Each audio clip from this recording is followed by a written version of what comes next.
Hi, my name is Monique Libby, and I'm here to present the Smithsonian Library's Data Management Development Pilot Project grant proposal to the Smithsonian Women's Committee for funding consideration in the 2017-2018 cycle. Since its inception in the late 19th century, Smithsonian Libraries has grown into a network of 21 specialized research libraries that support the institution's museums and research centers. Smithsonian Libraries promotes new ideas through knowledge sharing and plays a dynamic role in advancing scientific cultural understanding and preserving America's heritage. The expert staff and extensive collections are a crucial resource for education and research communities throughout the institution, throughout the country, and around the world.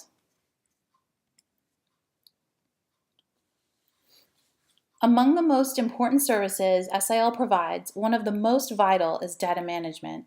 Libraries play an important role helping researchers create, manage, preserve, and share their data.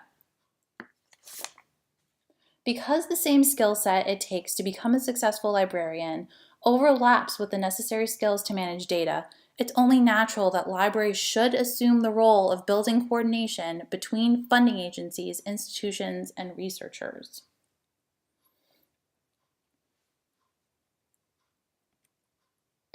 Here's our issue.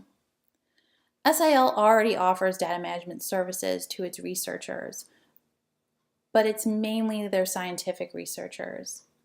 Unfortunately, most researchers, regardless of discipline, when they hear the word data, they think of numbers, they think of equations, they think of charts, they think of sets, but they don't necessarily think of manuscripts, ephemera, images, or other types of resources that researchers use as data.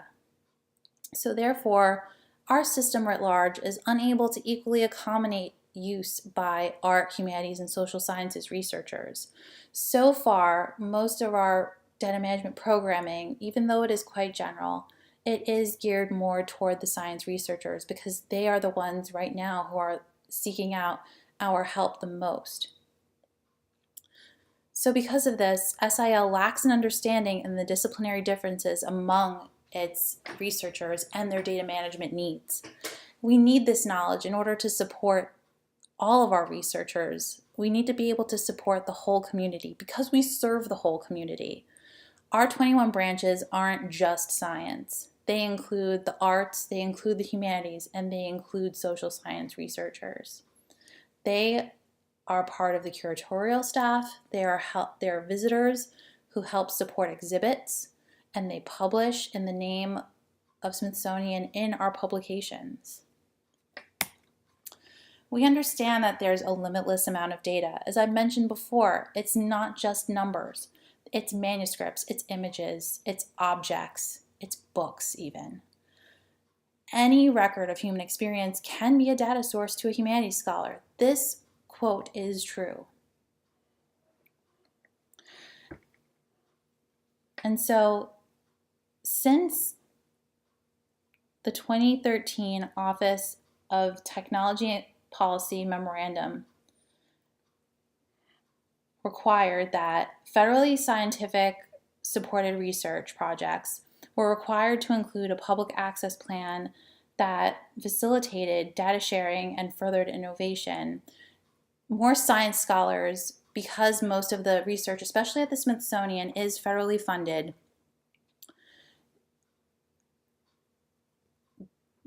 did enable most of our scientists to come to the libraries to help them meet the requirements that they needed to have their projects funded, and also to meet the criteria in which to meet the benchmarks and the progress of their projects. Because a major component of this program that was implemented in 2013 was to be able to reuse and share data. And so we need to be able to help all our scholars reuse and reshare data. This is no longer exclusive to our science researchers.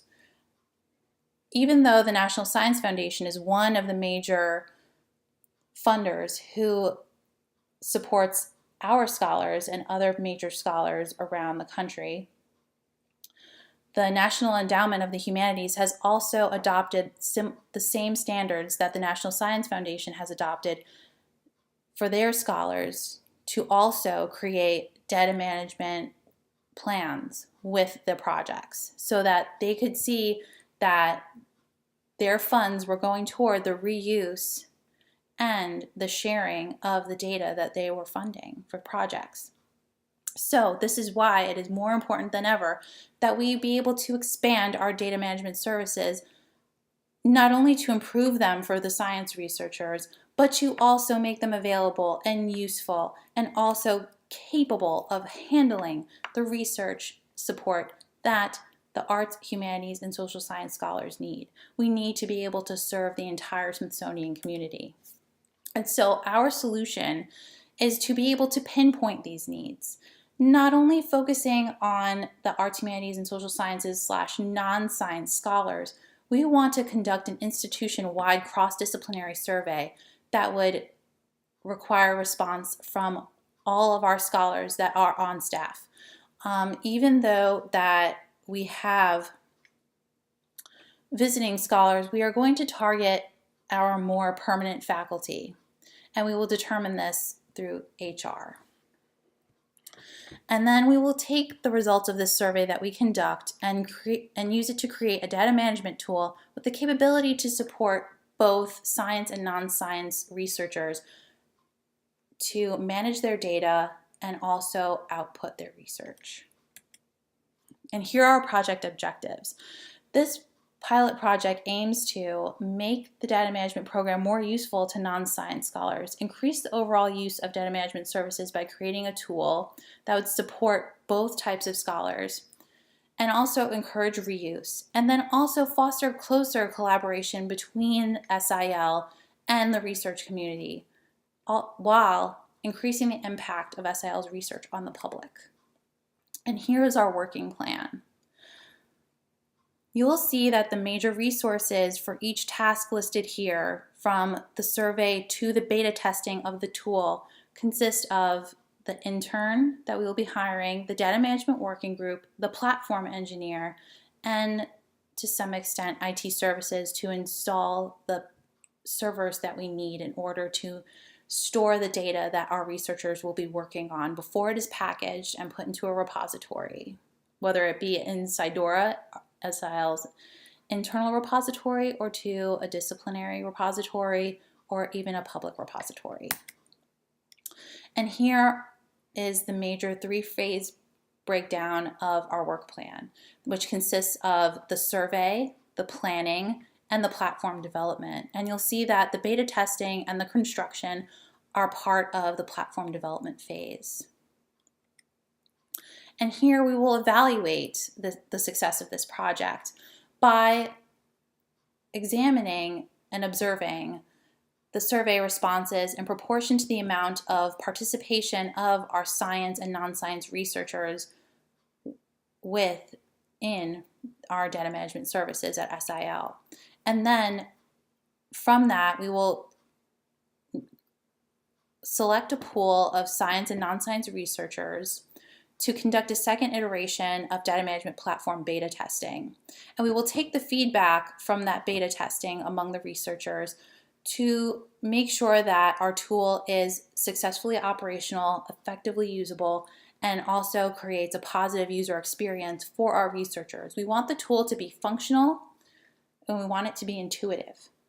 We want a scholar to be able to log in and work with their data and easily share their data, whether it means packaging it for a repository or creating a formal scholarly citation. And here is our budget. And you'll see that the major components of our budget are salaries and wages, supplies and materials, and indirect costs. And so you'll see that salaries and wages can take up the majority of our budget. We request a total of $28,969.60.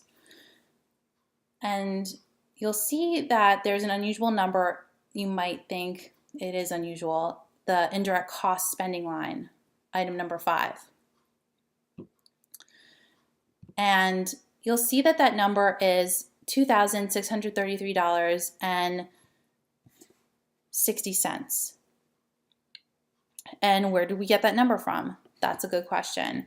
It is customary because we don't have a federally agreed upon facilities and overhead agreement contract that we take 10% of the total direct cost budget and add that to our project total in order to accommodate our facilities and overhead costs. And here are the major components of our budget. You'll see salaries and wages take up more than half the budget, and that's because we have our platform engineer who will construct the tool, and also we have our intern who will help us conduct and analyze the survey. Now you'll see that supplies and materials take up a third of the budget, and that's because the servers are expensive, but they will provide the amount that we need in order to support the data storage of our researchers while they actively work with their data before it is output for sharing. And then here is the last part of our proposal. Now, award recognition was a component that was specifically mentioned in our application, and we mentioned that we would have our intern write a blog post about their experience working on the project, in addition to data management working group members keeping the public and researchers posted about the progress of the project after the initial announcement that we made. Should we receive this award, we will make a major announcement on our public social media. We will go on to Twitter, we will use Facebook, we will also post to Instagram. In addition to that, we will also have the Smithsonian Women's Committee link to your website and mention here on the researcher tools part of our website of how do I manage my research output. Here we will have the data management platform listed here with its name. This is the working title right now. We will come up with something much more jazzy. But as you see the description here, then you will see in bold and linked out to the Smithsonian Women's Committee website. So you'll see that the project is prominently funded by you, and that anyone, should they see this, be able to easily navigate to your website and see what you guys do for the Smithsonian, see what events you host and how you provide support, and what projects that you support. And that is the end of my presentation. Thank you for your time.